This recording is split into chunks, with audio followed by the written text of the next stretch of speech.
agree that there's a core of knowledge that everyone needs. We thought there has to be a way to better construct the educational process. Unfortunately, in the system the way it is, very often that's as far as we get. We didn't want to just go and put a Band-Aid fix. We wanted a total redesign. You were studying Adams? Yeah. That culture of leadership that our superintendents, our school boards, our principals have to have is to look at teachers and go, it's okay. If you believe this is a better way and you think you're going to get to these 10 kids that you weren't getting to before by changing up everything that you do with them, then let's do it.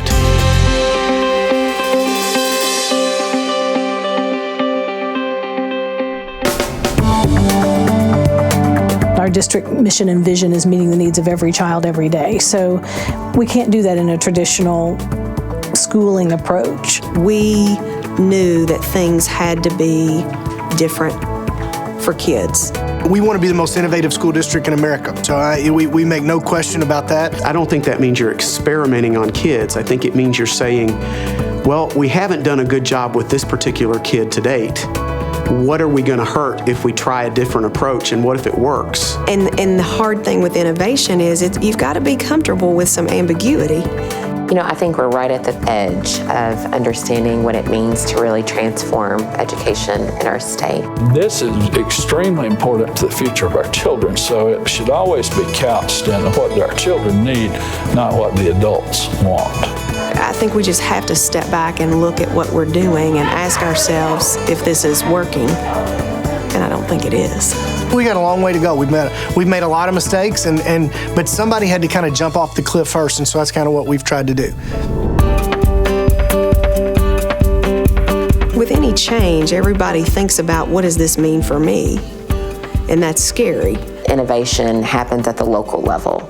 And so our responsibilities as a state agency are to support that innovation. I won't experiment with kids. This is only good. And if it's not better for kids, we're not going to do it. Can we agree as a nation on what good teaching and learning looks like and what outcomes we want for our kids? All of those stakeholders that are involved in the education system at some level, including parents, including business community, they too need to understand what the outcomes will be. And those outcomes have to be very global. It has to be the big ideas, not content-based ideas, but the big ideas about what we want every high school graduate to know and be able to do. And what I think they want in most cases is they want a different student. They want a student that has a different set of skills when they walk away from the school system. We try to create change positively. So we got a 8-year-old student to teach 3 hours of professional development on how to implement Web 2.0 tools to our staff. Within 10 days, we had 85% of our staff, based on walkthrough data, using the devices on a daily basis for instruction. And that was a turning point for us. That was when the tide really turned. I strongly believe that this new vision for the future of learning is within every teacher across our state. What if a teacher becomes that person who teaches a kid how to learn more so than they teach them how to learn science? Try taking a line from that point up to the top point. We've changed the teacher's job, and we've got to give the teachers the resources and support to help make this huge shift. This is a huge shift. Change is hard, and so we had a very clear vision of where we were going. The good news is our vision was so clear that the staff that came to us wanted to be a part of the vision that we had set forth. This is why you wanted to teach. What other colors could we put on there and not gross people out? Make it look rusty. Yeah, I like that. You wanted to see kids excited about learning. You wanted to help them realize possibilities that they wouldn't realize on their own. And so for so many of our teachers, I think it's kind of helping to bring the spirit back. Mark it and we'll cut, okay? We very much thought that the teachers should help us do this work, and we've been working with principals, superintendents, curriculum coordinators to show them how to lead this effort rather than to be led by others. They've bought into the fact of we're going to make it work. A lot of the ideas that we had on the table, they've had to change in the middle of the implementation just to make it work. And so that's not easy. Like I said, they deserve a lot of credit for the work that they've pulled off in a very short amount of time. The reason why I'm sitting in the role that I'm in today is because a teacher saw something in me and changed my trajectory.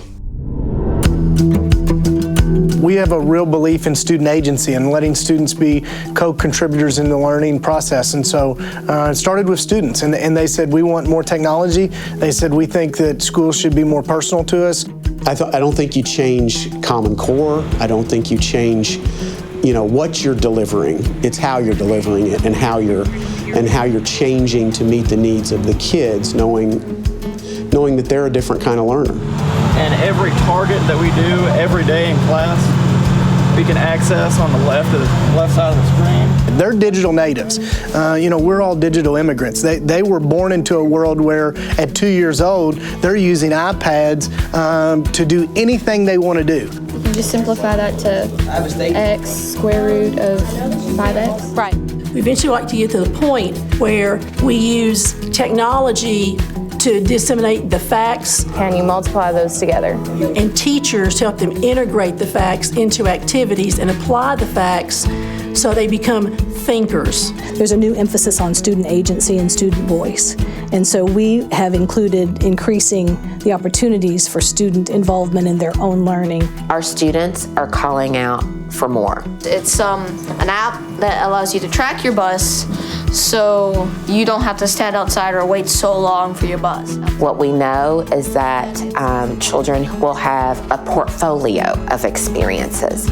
What we've seen is that if we step back and allow the kids to take an active role, they will, and they're very responsible about that. Go down to first grade and they're doing digital narrated storybooks that they've made an iBooks author, and they're presenting to their parents. We really encourage the kids to think big. If you want to go to Google and do an internship, for a week, you want to shadow, ask. You never know. And if we don't prepare them for the types of transition, the type of movement that may occur, what it means to be global competent, we will miss the mark. What if you handed a kid a diploma that wasn't just about, I got this on the ACT and I had this GPA, but I'm a learner. I know how to learn, I know how to do, I know how to adapt, I know how to be creative. What would that say to a higher education institution or an employer or the military about who this kid is?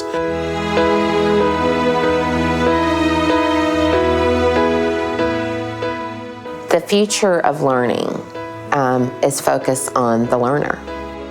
And so the student is the center of our conversations. The student is the center of our experiences.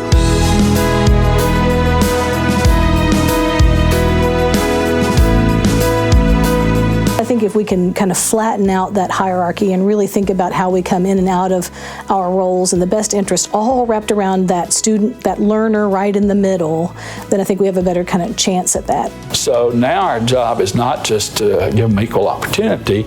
Now our job is equal success. We want it to be a completely personalized path from kindergarten to 12th grade. We want every kid to be enamored with their instruction every day, just to be where they don't even want to go home. We really do. We want to be the Disney World of schools. But I think if we can show that these kinds of things can be done in an existing public system, I think there's a whole lot of hope and opportunity for public systems all over the United States. And to allow for innovation to be the catalyst for that type of transformation. We will attract and retain the very best teachers in the state, and that this will be the high energy place to work and learn and that the whole community will be better off because we're in it. I believe that what we're doing, as small of an environment as we're doing it in, can scale up statewide. And so we want to scale it up. We want to work out the bugs and the kinks here at Eminence, and we want to see as many different school districts in Kentucky that'll listen to adopt this personalized learning. If you let us try it our way, we can get better results. We can get kids not just college and career ready, but college and career successful. If we're doing all of this just as one more reform effort, we will miss the mark. It needs to be a complete transformation of how we do business.